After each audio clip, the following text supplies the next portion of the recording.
Alright guys, so since we painted the rear end stuff, I just have it drying over there on the scrambler.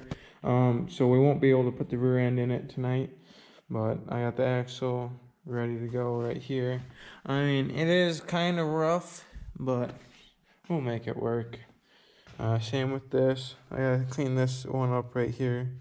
Still, that's where the seal and the bearing goes. Or maybe just the seal, looking at this one. But here's the old seal. This thing is just gone. Just not even like in its original shape anymore. Or what do you want to say? That's garbage. So now what we're gonna do, we're gonna take these hideous foot pegs and heel guards off of both sides, just because they are disgusting. They got these welds all over them, and they just look like complete bird turds. This thing has clearly broken plenty of times before. Like, it looks like someone just custom made that out of some little pieces of some bar, whatever that stuff is. Probably going to take the rear bumper off of here too, and then might get to hooking up the battery down in there, and then get these radiator hoses swapped out. So first, I'm going to start with taking these hideous things off of here, and it would probably make the whole thing look even better with these off and this red bar off. But I'm going to do those two things first. So it's just these two bolts that are holding on this little heel guard hoop. And I mean, just look at how bad this is right there. So this thing has to go. My new ones should be here maybe tomorrow, but for sure by the end of the week. So let's get those taken off, and then this thing too.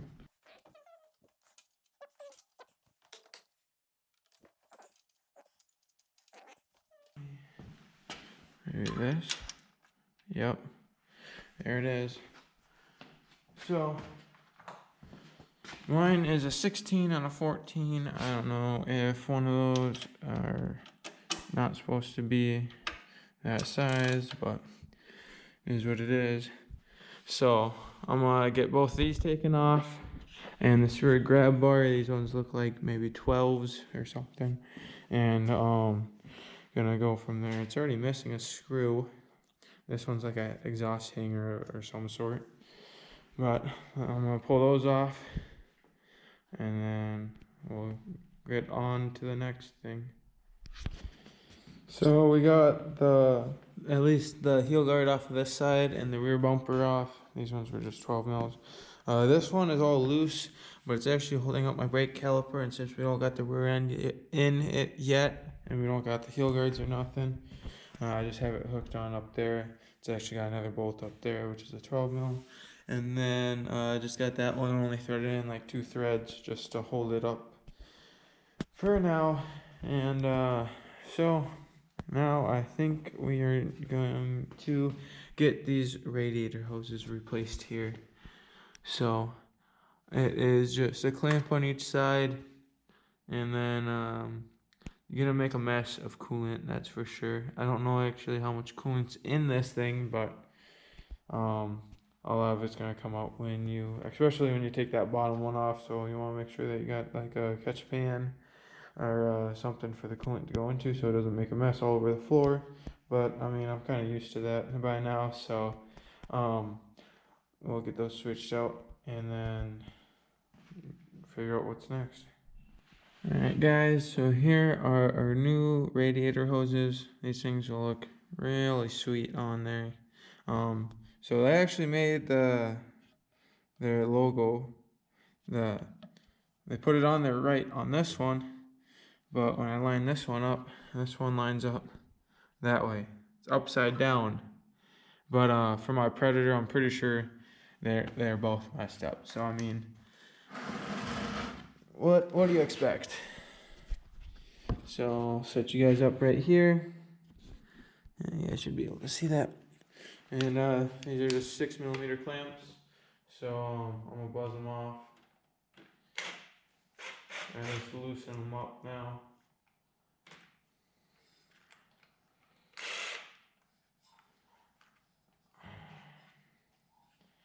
And I'm actually not sure if this thing is full on coolant or not. I'm assuming it is, but I mean, if you guys are doing this with your own machines, I got a stand under mine because my rear end's out, but you guys could just put a nice little catch pan right under there and be able to catch the coolant no problem. But for mine, I don't got that, so I'm just gonna have to just see how it goes.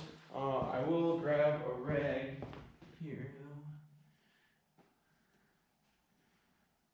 Alright, oh geez, these are some old rags. Probably already got coolant all over them, but here we go. So I'm just gonna have a rag. Coolant does start coming out, which I mean it should. Oh, yep. Alright, so then I can just block off one side.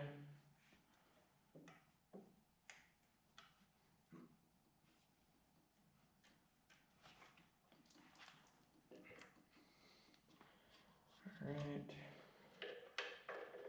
Try and get this new clamp switched over. Hopefully it slides right on, which it does.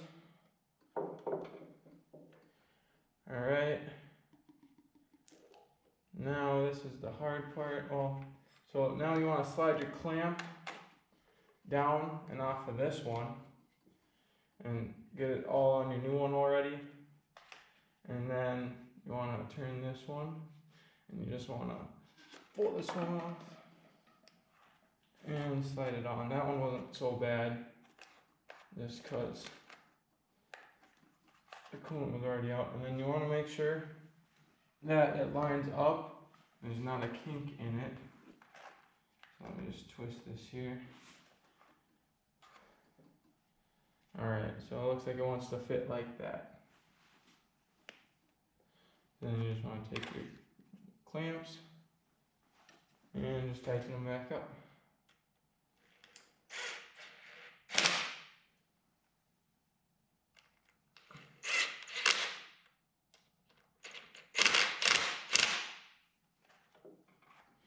Make sure that they don't want to come off. Alright, and that one should be good to go. Should have some nice flow going through there. It's not kinked or nothing. Did lose a little bit of coolant. But now onto the bottom one, which you gotta be careful about this one.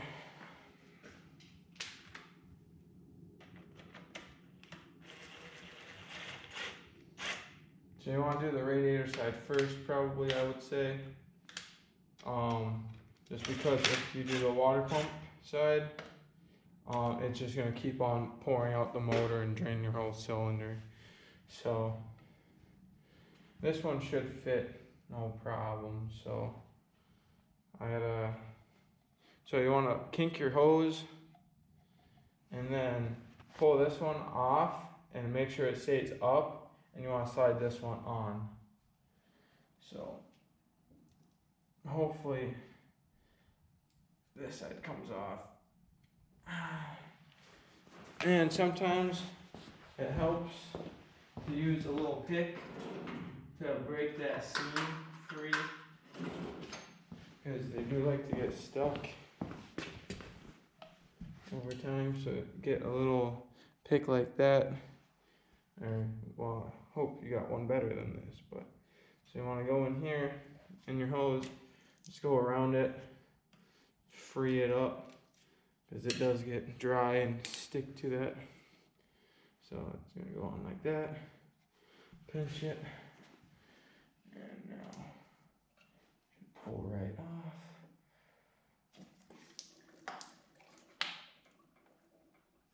All right.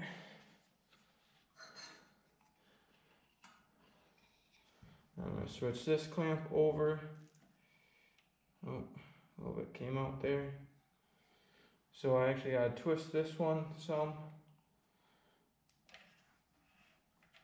which you can do no problem. Probably gotta twist it a little bit more.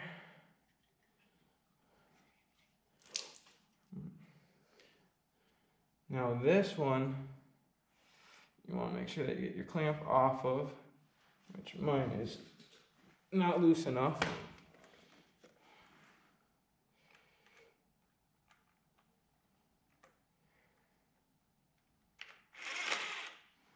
Oh geez, this one's got some stuff on it.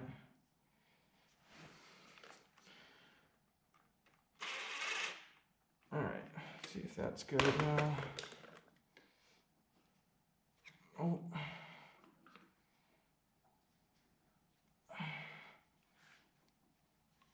Nope.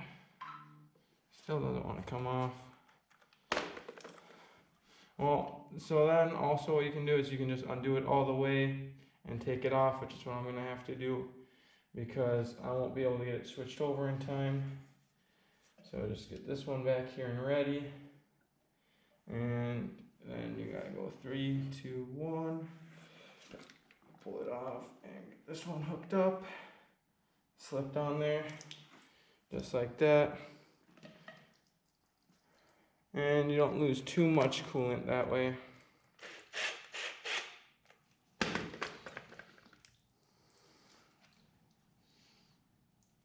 Alright, and we'll line it back up.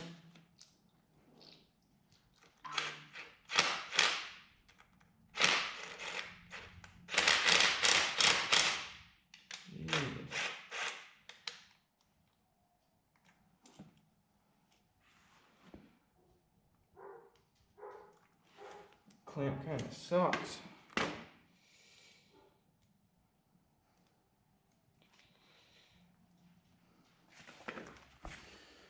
Alright, and then you just want to tighten your clamps down. I gotta get this one fixed. And then, there you go. That's how you change your radiator hoses. If you're fast enough, you'll barely lose any coolant. As you guys see, I lost some. It's not too bad though. Could be a lot worse. But that's roughly how you want to do it. And those ones look way better on there. They just stick out, which is awesome. So I'm going to get my clamps tightened up on the bottom one. And then, there you go. Alright guys, so just finished putting the radiator hoses on here. They turned out really good. I really like the look of them. And I topped off the coolant.